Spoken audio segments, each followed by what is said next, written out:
The big disappointment for me, and I put it in the book, was that you arrive at a club that you expected more. You know, you didn't know what to expect, but the place is empty, you set the gear up, and then the shock then was that the manager saying, well, you know, you're playing for 6 hours tonight. And the most you played back home, maybe an hour and a half in a set, you know, and that was it, 2:45s or something. And to be playing for 6 hours, you didn't play continuously, you had your breaks, but you're actually going on stage, and your fingers are raw. I mean, you just can't believe it. Your throat,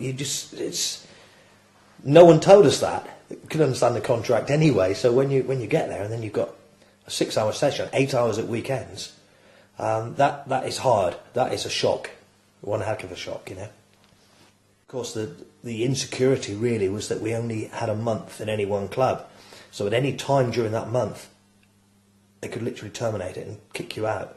So you've got nothing for the rest of that month. It could be the first week, could be the second day in. And you're thrown out on the street then. And you've got a van to live in, which isn't probably yours.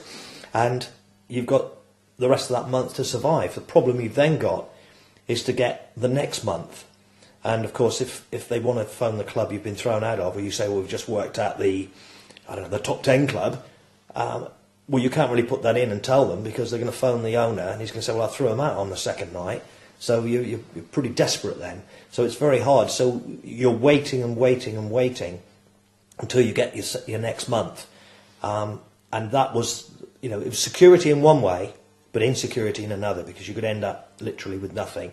And a lot of bands were thrown out of clubs.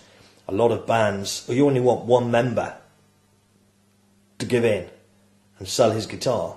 You haven't got a band. I think it's people who like to read, people who love music, musicians, anyone who wants to know really what it's like. People that have read it, musicians and people from the 60s, they've actually said that it's told them things that they didn't realise the Beatles went through. Right. Because they imagined the Beatles going to Germany, playing in a club. They couldn't imagine what type of club. And the next minute they've got a hit record. Yeah. And that's what they think. Over to Germany, come back, hit record. The Beatles actually formulated the sound of, when you listen to their early records, the first 2 albums, that sounds like them playing at a club like the Top 10 Club, where the amps were set for you. You couldn't turn them any louder than they were set. The PA, the speakers were all a house system, had total control over that, and you all used the same equipment. So, apart from the Hammond, which, you know, I swapped, and Elton John used it, and then I used it, my organ, and it sounds a bit strange to say that, but yeah, we took in turns on my organ, if you like.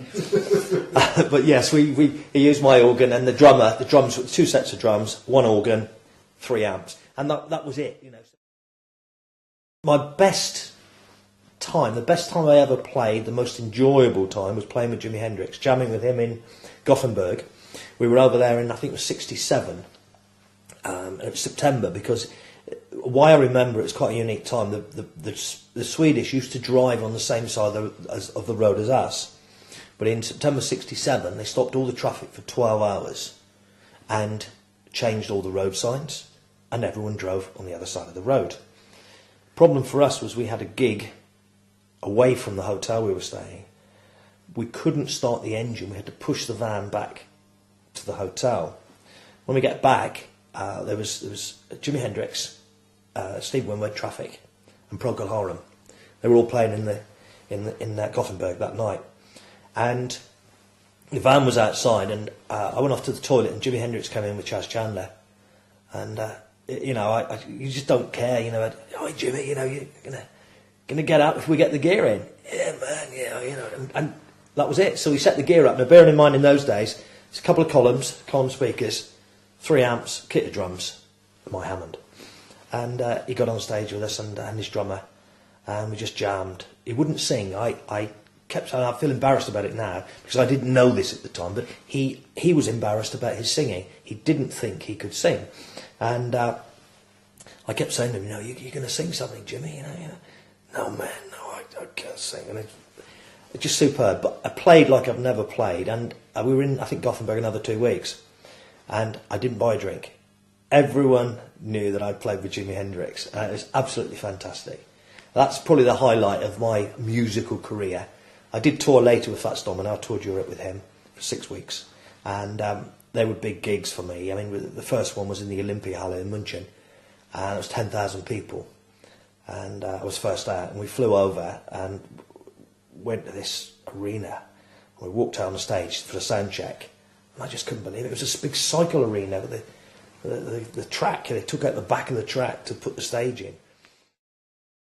I think some of the things that actually happened to the characters, people that have written to me or spoken to me, have read it. A lot of people have now all around the world, which is really, really nice. They actually say that they didn't expect what happened in the last couple of chapters to happen, because it was a shock, a total shock really, and they didn't realise that those sorts of things did occur over there. And people who've read the Beatles story, like Stuart Sutcliffe and people like that, with Pete Best leaving the band, those things happened, but of course the Beatles went on and were very successful. The Cheetahs in the book were exactly the opposite. They weren't successful, and I think that's the key to the book. That's the story, if you like, within the book, that you can try to copy someone who's successful and follow their footsteps, but unless you're there at the right time, doing the right thing, then you're not going to do it. And what happens to the Cheetahs, as I say, is a total opposite to the Beatles. They're obviously not successful, but their demise is pretty quick and swift and pretty deadly. It was a ticket to ride, and if anyone reads and is interested in music, then buy that ticket. It's a great journey.